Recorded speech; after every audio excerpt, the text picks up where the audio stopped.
49 fertility centre మీకు అందిస్తుంది కేవలం 899 రూపాయలకి ఫర్టిలిటీ అసెస్మెంట్ ప్యాకేజ్. తెలంగాణ రాజకీయం ఆసక్తికరంగా మారుతోంది. మున్సిపల్ ఎన్నికల వేళ 3 ప్రధాన పార్టీలు కొత్త వ్యూహాలు అమలు చేస్తున్నాయి.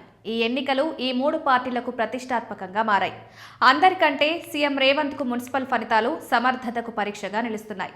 కాగా మున్సిపల్ ఎన్నికలు పూర్తయిన తర్వాత తెలంగాణలో మరో ఉప ఎన్నిక దిశగా కసరత్తు జరుగుతోంది. దీనికి సంబంధించి దాదాపు ముహూర్తం ఖరారైంది. మున్సిపల్ ఫలితాల తర్వాత అధికారికంగా నిర్ణయం వెలువడే అవకాశం కనిపిస్తోంది. తెలంగాణలో అసెంబ్లీ స్థానానికి ఉప ఎన్నిక దాదాపు ఖాయమైనట్లు సమాచారం. ఇందుకోసం అధికార కాంగ్రెస్ సిద్ధమవుతోంది. మున్సిపల్ పోరు పూర్తయిన వెంటనే ఈ ఉప ఎన్నిక దిశగా వేగంగా నిర్ణయాలు జరిగే అవకాశం కనిపిస్తోంది. పార్టీ మారిన 10 మంది బీఆర్ఎస్ ఎమ్మెల్యేలపై అనర్హత వేటు వేయాలంటూ గులాబీ పార్టీ నేతలు సుప్రీంకోర్టును ఆశ్రయించారు. దీంతో 10 మందిని విచారించిన స్పీకర్ 8 ఎమ్మెల్యేలకు క్లీన్ చిట్ ఇచ్చేశారు. మరో 2 నేతల విషయంలో మాత్రమే విచారణ పెండింగ్లో ఉంది.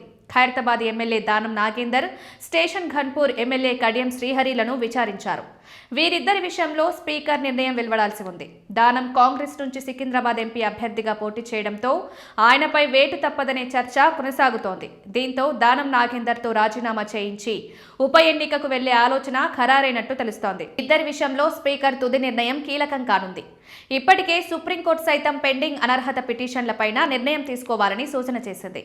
మరో 3 వారాలుగా గడువు నిర్దేశించింది. ఈ గడువు ఈ నెల 3వ వారానికి పూర్తి కానుంది.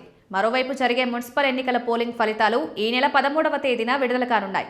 దీంతో ఆ తర్వాత స్పీకర్ తన నిర్ణయాన్ని వెలువరించే అవకాశం ఉంది. 2023 శాసనసభ ఎన్నికల్లో ఖైరతాబాద్ నియోజకవర్గం నుంచి బీఆర్ఎస్ ఎమ్మెల్యేగా గెలిచిన దానం నాగేందర్ 2024 పార్లమెంట్ ఎన్నికల్లో సికింద్రాబాద్ పార్లమెంటు స్థానానికి కాంగ్రెస్ అభ్యర్థిగా పోటీ చేశారు.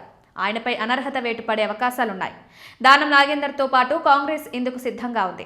2023 ఎన్నికల తర్వాత వరుసగా హైదరాబాద్ నగరంలో కంటోన్మెంట్, జూబ్లీహిల్స్ నియోజకవర్గ ఉప ఎన్నికల్లో గెలుపొందిన కాంగ్రెస్ ఖైరతాబాద్లో ఉప ఎన్నికలకు సమాయత్తమవుతోంది. దీంతో మున్సిపల్ ఫలితాలకు అనుగుణంగా ఉప ఎన్నికపైన తుది నిర్ణయం ఖాయంగా కనిపిస్తోంది.